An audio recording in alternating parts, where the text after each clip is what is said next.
À tous, bienvenue dans cette nouvelle vidéo. Aujourd'hui, on se retrouve dans une vidéo où je vais éclaircir la question d'une cliente qui m'a été posée hier. Donc hier, une cliente que j'ai reçue en présentiel m'a posé une question qui était très intéressante également, qui me demandait, mais est-ce que quand on a prévu un voyage et que les coïncidences font qu'on n'y va pas, qu'on ne puisse pas y aller, est-ce que tu y trouves une signification? Alors, je vais y répondre. Quand on a prévu quelque chose, que ce soit un voyage, une rencontre, un rencard avec une personne, euh, quand on a prévu un projet et que ça ne fonctionne pas, ou que ça ne se fait pas, ou que toutes les raisons sont réunies pour que ça ne marche pas, d'accord? Eh bien, c'est tout simplement que l'endroit concerné, d'accord, ne veut pas de vous, d'accord? Quand je dis l'endroit concerné ne veut pas de vous, il existe en fait des lieux qui ne veulent pas des gens. Et oui, c'est très, très rare, mais je sais que ça existe. Un exemple, la forêt de Brocéliande que j'aimerais aller visiter, mais malheureusement elle a cramé, donc je ne pense pas que j'irai la visiter un jour. La forêt de Brocéliande que j'aimerais aller visiter, c'est une forêt magique.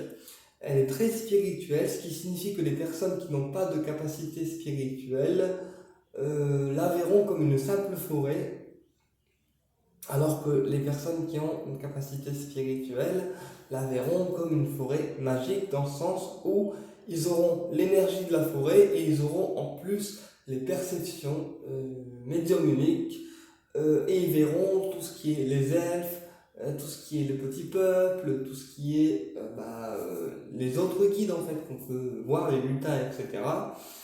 Donc la forêt de Brocéliande, elle sélectionne les personnes qu'elle ressent, qu'elle juge dignes de venir la visiter, d'accord? Et les personnes qui ne sont pas dignes de venir la visiter ou de venir y habiter, d'accord? La forêt les repousse. Ce qui veut dire que une personne qui est moldue, d'accord? Qui n'est pas ouverte d'esprit, une personne qui ne s'ouvre pas spirituellement à la spiritualité, forcément que si on prévoit d'aller à Brocéliande en n'y croyant pas, la forêt va faire en sorte que les coïncidences vont être présentes pour vous repousser, pour vous dire non, tu ne crois pas en moi, tu ne crois pas en mon pouvoir, donc tu ne viens pas en fait. C'est mort. Et bien quand c'est dans un lieu, quand c'est dans un lieu ou dans un voyage ou autre projet, si ça ne fonctionne pas, c'est que ce n'est pas juste pour vous et qu'il y a d'autres choses qui arrivent derrière de mieux en fait. Quelque chose qui sera en alignement avec vous, quelque chose qui vous corresponde plus et davantage. D'accord? Donc quand un lieu ne veut pas de vous, ce n'est pas grave, c'est juste que le lieu décide en fait. Le lieu c'est quelque chose qui a une entité, c'est quelque chose qui a une identité en fait. Voilà. Chaque lieu ont des gardiens, chaque lieu ont des identités différentes, chaque lieu ont des énergies, on va dire, différentes et il arrive parfois que dans certains lieux on se sente bien, comme dans certains lieux on se sente oppressé.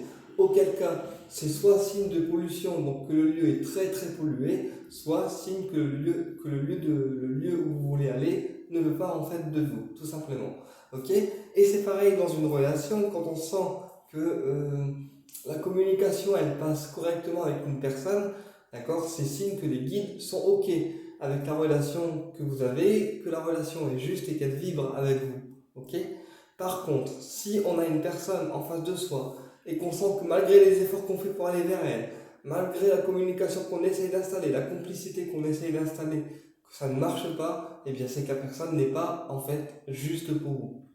Et donc qu'elle n'a pas la même vibration que vous et qu'elle n'a pas la même lumière que vous. Auquel cas, c'est ce qui expliquera en fait une dissonance et forcément du coup un déséquilibre.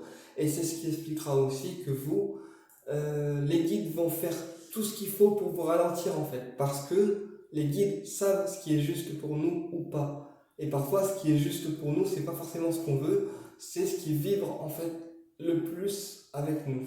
Ok? C'est les personnes qui vibrent le plus avec nous. C'est ce qui explique que parfois, il y a des personnes qui rentrent dans notre vie et avec qui on s'entend super bien. Et c'est ce qui explique aussi que parfois, il y a des personnes qui sortent de notre vie parce que les vibrations, en fait, les vibrations énergétiques que nous, on dégage, il monte au fur et à mesure de l'incarnation qu'on mène dans la vie terrestre. Donc techniquement, notre énergie change continuellement en fait, tout le temps.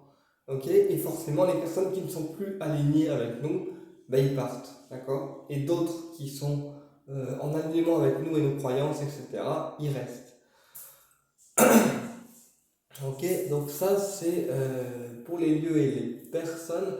Et en fait, tout est juste. Vous voyez, tout est juste. Donc si il y a des choses qui n'arrivent pas, surtout ne les forcez pas, d'accord? Si vraiment vous voyez qu'il y a un projet qui flanche et que malgré vos efforts ça ne marche pas, ne forcez jamais les choses. Que ce soit une visite dans un lieu, un voyage, une relation, ne forcez jamais les choses. Parce que si vous forcez les choses, il y aura toujours un couac, un couac qui vous fera regretter d'avoir forcé.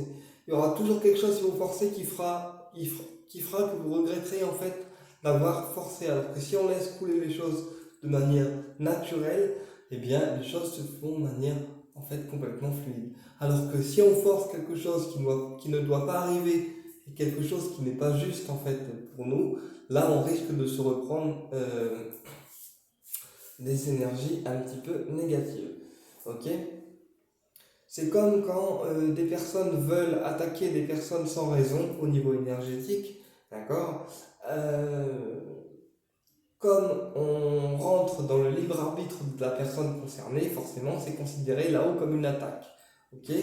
Et donc, même si pour vous ça semble être un acte en fait anodin dans le sens où on veut aider la personne, si on rentre dans le libre arbitre d'une personne sans autorisation, que ce soit pour les soins, pour les voyances, etc., c'est considéré pour les guides comme une attaque, auquel cas on risque également de se reprendre du négatif. C'est pour ça que moi, dans les soins énergétiques que je fais, en général, les gens que je connais bien acceptent en fait mon énergie, on va dire, thérapeutique au niveau énergétique. Par contre, il y en a d'autres qui sont un peu plus réticents, auquel cas je m'adresse en fait aux archanges, donc Michael, Kamael ou Raphaël, selon ce que j'ai envie de soigner chez la personne. Et je dis à l'archange, écoute, archange Michael, tu vas envoyer un soin à telle personne et je te confie la mission. Si cela est juste, que le soin soit effectué correctement. Ok. Et par contre, si c'est pas ok, en fait, annule le soin. Ok. De cette façon, je prends aucun risque, en fait, parce que c'est les guides et les archanges qui dosent l'énergie du soin et qui dosent l'énergie au niveau de l'envoi. C'est-à-dire que moi, je demande aux archanges d'envoyer le soin à telle personne, d'accord, sans être sûr qu'elle le réceptionnera ou pas, vu que j'ai pas l'autorisation. Mais tout ce qui est puissance énergétique, c'est pas moi qui gère. C'est pas moi qui gère.